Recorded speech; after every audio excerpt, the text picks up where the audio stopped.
welcome back to the channel.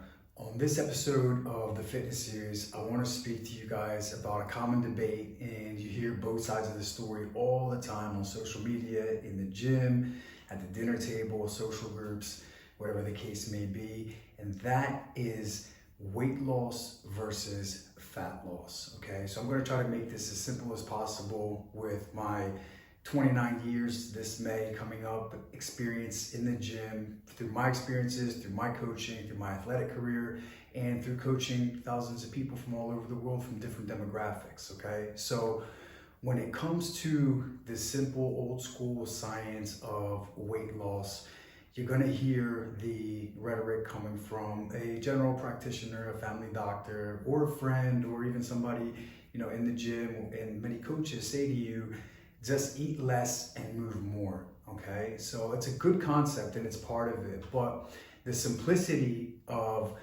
that approach comes with a lot of negative feedback, emotionally, mentally, and physically.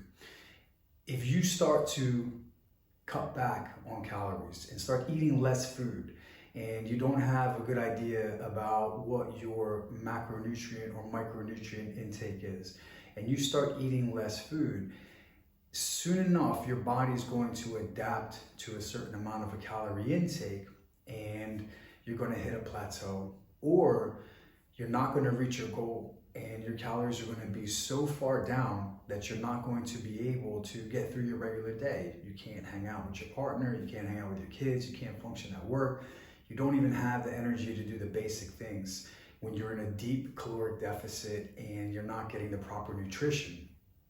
So you end up doing nothing at all and burning less calories, and you just stay stagnant there. And most people, through the miserable feelings of hunger, bad mood, and fatigue, will just crumble and just start binging and then just go back to square one, which many of us know those cases from trial and error in ourselves or from seeing other people make that mistake.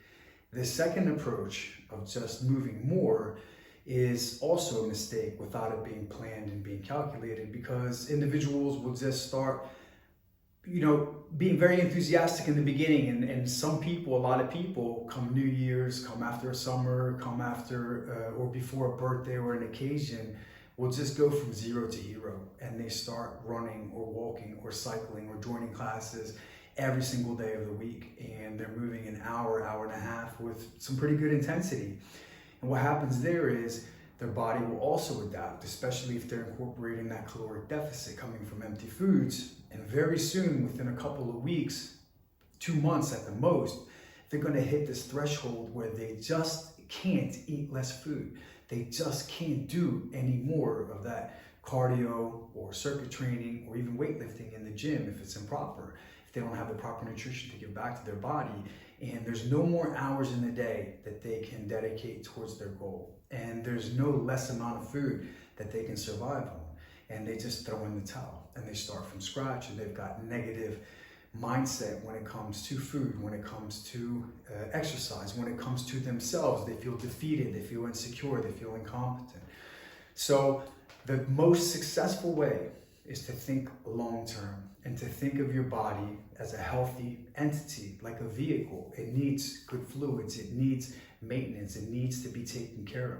So when you have a good structured plan with set times so that you don't plateau, you start off and you try to get the most amount of work out of the variables that you have at hand. So you start off with this amount of cardio on these days, and you don't increase them until you plateau.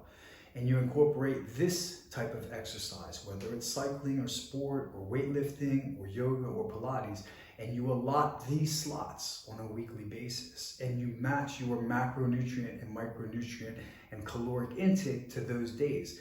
More on the active ones, less on the inactive ones, hitting certain targets so that you can have the proper nutrition for your brain to function, for your hormones to regulate, for your skin, for your hair, for your mood, for your libido, for your recovery of the exercise that you're going to be doing, for your cognitive function, so that you can be on par when it comes to taking care of your family, your responsibilities, your career, your work, whatever tasks you have at hand on a daily basis. And then over time, sticking to that plan, you can make small adjustments. You can add more macros, minus some calories on some days to be able to get more results. You can add 5 more minutes to your cardio. You can add a few more sets or an extra day, a 4th day or a 5th day to your exercise routine. And this is how you structurally, in a linear plan, reach success. And through this process, you've learned discipline, you've learned time management, you've learned stress management, you've learned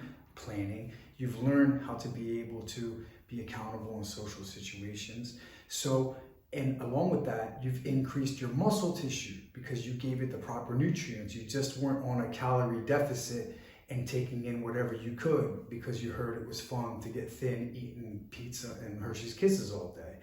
So, and be careful, a lot of coaches out there make a lot of money off of people's weaknesses. They tell them what they want to hear. I'll get you to lose weight, not fat. I'll get you to lose weight eating the foods that you love. And that's a very thin line right there, because you're gonna need certain macronutrients to be able to keep muscle tissue at hand on your body. If you don't give your body the nutrients it needs to rebuild or to be able to retain muscle, that's the first thing it's gonna get rid of before fat. Because fat is the last fuel source that it will use. Fat is the last fuel source it's going to use. So you gotta be a little bit intelligent to be able to get your body to tap into stored body fat. So if you go with that approach of just move lots and eat less and have junk food in there, you're gonna lose some muscle mass, you're gonna get weaker, and you're gonna get tired, and you're gonna binge, you're gonna break, especially giving your body constantly poor nutrition, because your body is going to be calling for more foods. It's going to be calling for more savory, more salty, more sweet, because it's trying to cure the brain from suffering, and it's trying to cure the body from that horrible caloric deficit that's missing the vitamins, the minerals, the macronutrients, the micronutrients that it needs. So a structured plan over time will give you the best results and teach you how to be able to sustain these results and make it a lifestyle. And that's the people that you see that have a lean, hard, healthy physique year round and still function with work, with career, family, money, trips, holidays. So just think long term. If you haven't been happy with your body and you wish you looked a little bit better, you wish you felt a little bit better, don't think about what can I do in the next 3 weeks, 4 weeks, 5 weeks, 6 weeks, even 3 months to get to my best plan. You can't negate 2, 3 years, 5 years, 10 years of neglect and try to fix that in 30 days, okay? Think of your body as a government or a country. We all have those certain ones that we all think are fucked up and need a lot of work.